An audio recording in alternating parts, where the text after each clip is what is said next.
Baik, bismillahirrahmanirrahim. Assalamualaikum warahmatullahi wabarakatuh. Selamat pagi semuanya. Berjumpa lagi dengan saya, Pak Yunus, guru sosiologi. Jadi hari ini kita akan membahas materi tentang konflik, kekerasan, dan upaya penyelesaiannya. Baik, untuk pemetaannya, untuk pembelajaran kali ini kita coba akan membahas pengertian konflik dan kekerasan dan perdamaian yang meliputi pengertian konflik, jenis-jenis konflik, kekerasan, perdamaian. Jadi hari ini kita akan membahas itu terlebih dahulu. Namun sebelum pembahasan materi lebih jelas lagi, barangkali kalian bisa membaca materi-materi tentang pengertian konflik sehingga setelah kalian membaca, kalian bisa memahami setelah apa yang saya jelaskan pada pertemuan kali ini.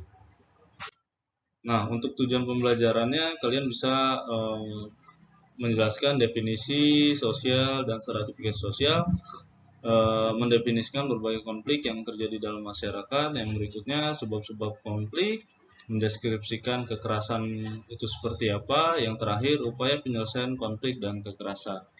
Ini dari tujuan pembelajaran.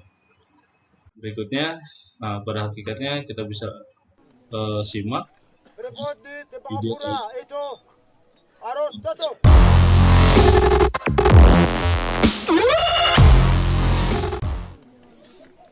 Report di Tembagapura itu harus tutup. Perang jangan berhenti. Perang harus sampai intervensi internasional di Papua. Ultimatum perang saya sudah umumkan, jadi perang harus lakukan di mana? Saya di Papua. Ketentuan aturan perang kita sudah. Baik, harapannya setelah kalian menyaksikan tayangan ini, kalian bisa atau mampu ya mendefinisikan pengertian dari konflik yang terjadi di masyarakat. Pada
Nah, pengaruh apa sih sebenarnya yang menyebabkan atau faktor yang mempengaruhi konflik itu sendiri? Pada hakikatnya pengaruh stratifikasi dan diferensiasi itu punya peran penting dalam terbentuknya konflik sosial. Yang pertama, primordialisme, paham yang menganggap kelompoknya lebih unggul dibandingkan kelompok lain itu dapat menyebabkan sebuah konflik yang terjadi di masyarakat. Atau misalnya kita bisa pahami di sini ada etnosentrisme.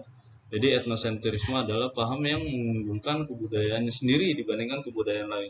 Bahwa mereka menganggap bahwa kebudayaannya itu jauh lebih baik dibandingkan kebudayaan orang lain sehingga mendiskreditkan kebudayaan orang lain. Nah, ketika mereka ada di satu ruang atau dimensi ruang yang sama, tak jarang hal tersebut dapat memicu sebuah konflik yang terjadi di masyarakat.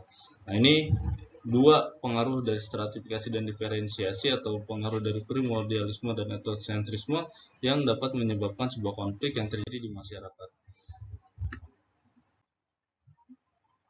Nah, berikutnya ada politik aliran atau sektarian.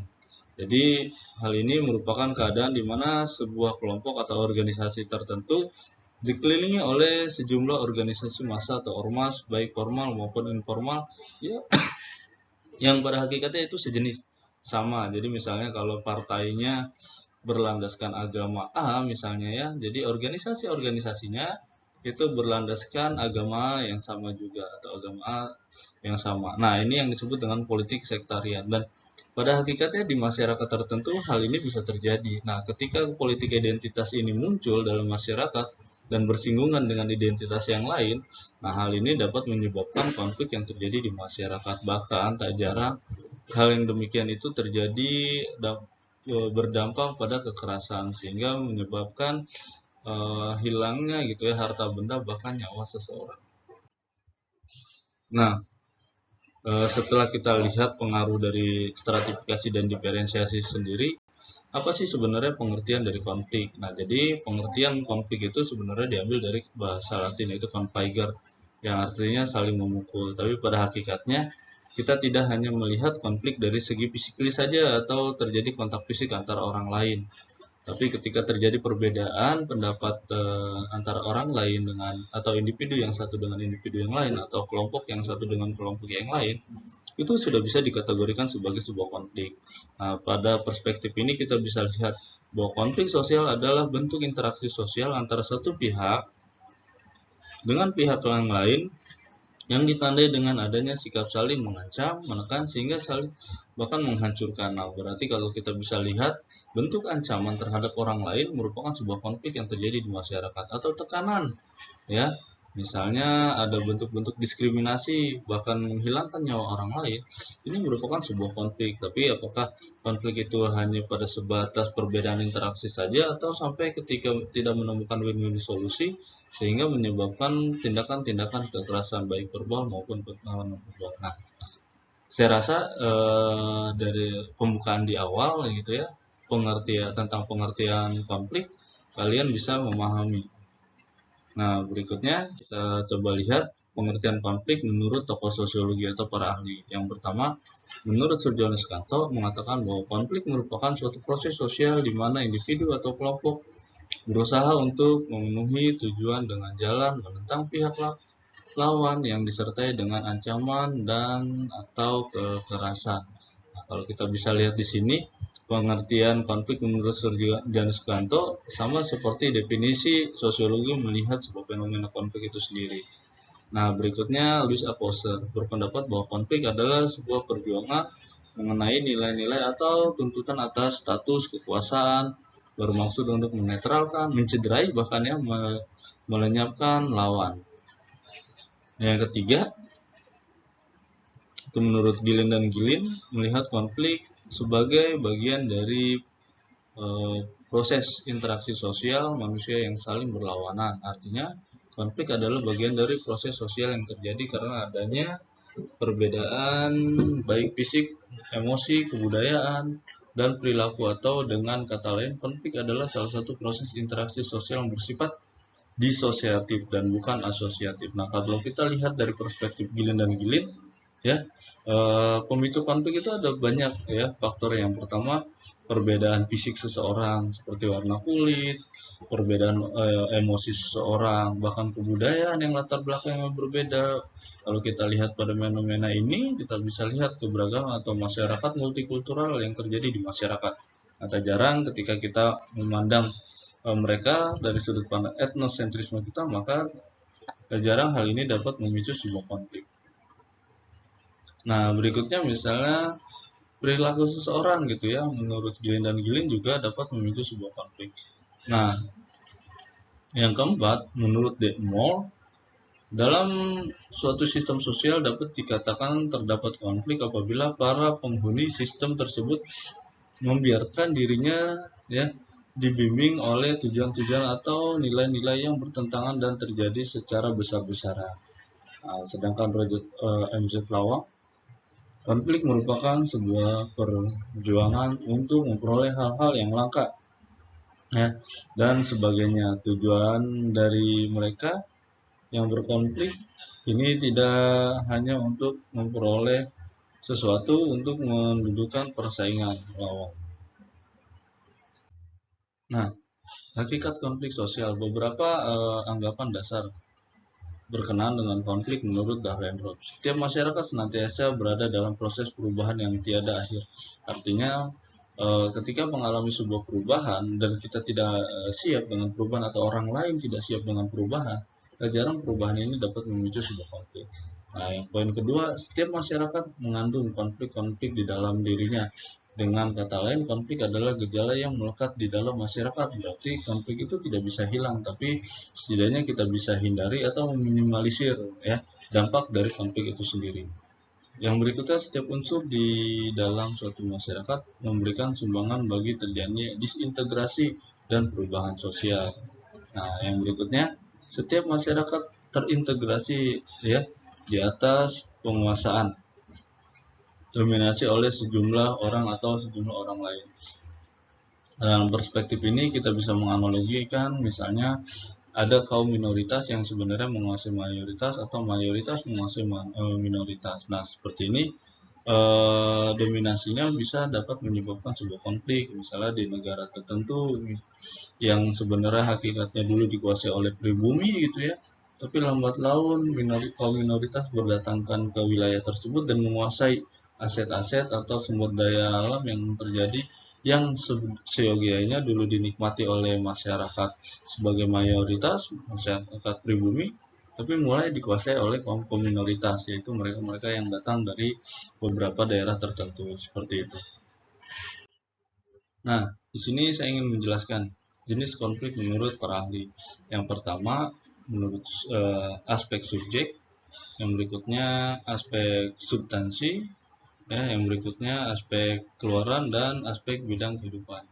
Nah, yang pertama konflik personal. Konflik ini sebenarnya terjadi di dalam diri seseorang dan pada hakikatnya manusia mengalami hal yang seperti ini, di mana mereka misalnya merasa di dalam dirinya ada yang tidak nyaman dan seterusnya sehingga menyebabkan konflik, dan atau misalnya ketika disudutkan untuk memilih salah satu pilihan dalam hidupnya. Nah, ini yang disebut dengan konflik personal. Nah, berikutnya konflik interpersonal. Biasanya konflik ini terjadi di dalam sebuah organisasi tertentu ya, di mana si individu yang satu dengan individu yang lain mengalami sebuah perbedaan. Nah, yang terakhir konflik interest atau konflik of interest. Ini sebenarnya konflik ini terjadi karena ada perbedaan kepentingan dalam masyarakat atau satu individu dengan individu yang lain atau kelompok dengan kelompok yang lain. Nah, konflik ini biasa terjadi misalnya kita analogikan dengan contoh ya. Dengan contohnya itu misalnya konflik pemilihan seorang pemimpin. Yang satu ketika ingin menjadi seorang pemimpin, dia berpikir bahwa ini terpilihnya saya untuk mengabdikan ke masyarakat. Tapi mungkin ada di sisi yang lain ya, calon pemimpin yang lain justru malah berpikir bahwa ketika saya menjadi seorang pemimpin, saya akan berpikir untuk memperkaya diri saya sendiri. Nah, ini konflik of interest. Nah, berikutnya konflik substansi, konflik realistis dan non realistis. Dalam perspektif ini misalnya konflik ya objeknya atau substansi dari permasalahan sendiri itu tidak jelas, jadi konfliknya disebut non realistis. Misalnya pada masyarakat modern mengkambing hitamkan orang lain atau menjadikan orang lain tersangka padahal dia sendiri yang melakukan seperti itu. Nah, ini bisa dianalogikan ya, bisa dianalogikan bahwa ini disebut dengan konflik non reality. Kalau pada masyarakat tradisional ini bisa terjadi misalnya menggunakan ilmu hitam seperti voodoo pada masyarakat Afrika, pada di Indonesia misalnya santet seperti itu ya. Nah, ini konflik non realistis. Nah, kalau realistis itu sendiri sebenarnya substansi dari konflik atau objek konfliknya itu bisa diketahui oleh dua orang yang saling berkonflik atau dua kelompok yang saling berkonflik. Pada contohnya misalnya majikan dengan pekerjanya ya. Nah, ini misalnya tuntutan gaji yang tidak dibayar sesuai pada semestinya seperti itu, atau misalnya buruh demonstrasi karena ingin menurunkan harga BBM ya yang dilakukan di gedung DPR atau terhadap pemerintah. Nah, berikutnya keluaran ada konstruktif, ada destruktif. Jadi kalau kita lihat, kita harus memandang bahwa konflik itu dari dua sisi. Yang pertama, sisi yang baik, itu adalah konstruktif yang membangun, jadi kita tahu siapa yang salah dan benar. Justru itu menunjukkan bahwa oh, ini ternyata sisi konflik itu seperti ini, jadi dia yang salah dan kita yang benar, atau sebaliknya kita yang salah dia yang benar. Nah, berikutnya yang konstruktif, ya, justru malah konflik ini malah merusak gitu ya, bahkan memicu sebuah kekerasan. Nah, yang berikutnya misalnya kita lihat dalam aspek ekonomi, politik gitu ya, bahkan budaya, ini aspek di bidang kehidupan masyarakat nih. Nah, dari sini kita bisa lihat sisi positif dan sisi negatif dari sebuah konflik. Nah, seperti ini ya. Nah, berikutnya terakhir refleksi ya, buat analisis apa yang melatar belakangi orang pelajar pada gambar tersebut ya, dan hubungkan gambar tersebut dengan pengertian konflik menurut para tokoh, menurut John Skanto, Louis Althusser, dan seterusnya. Ya, jadi nanti kalian silakan buat di buku tulis kalian ya, tuliskan sesuai dengan itu. Setelah itu kalian foto dan kirim di Google Classroom. Mungkin ini dulu yang bisa saya sampaikan. Saya ucapkan terima kasih. Billahi taufiq wal hidayah. Wassalamualaikum warahmatullahi wabarakatuh. Terima kasih.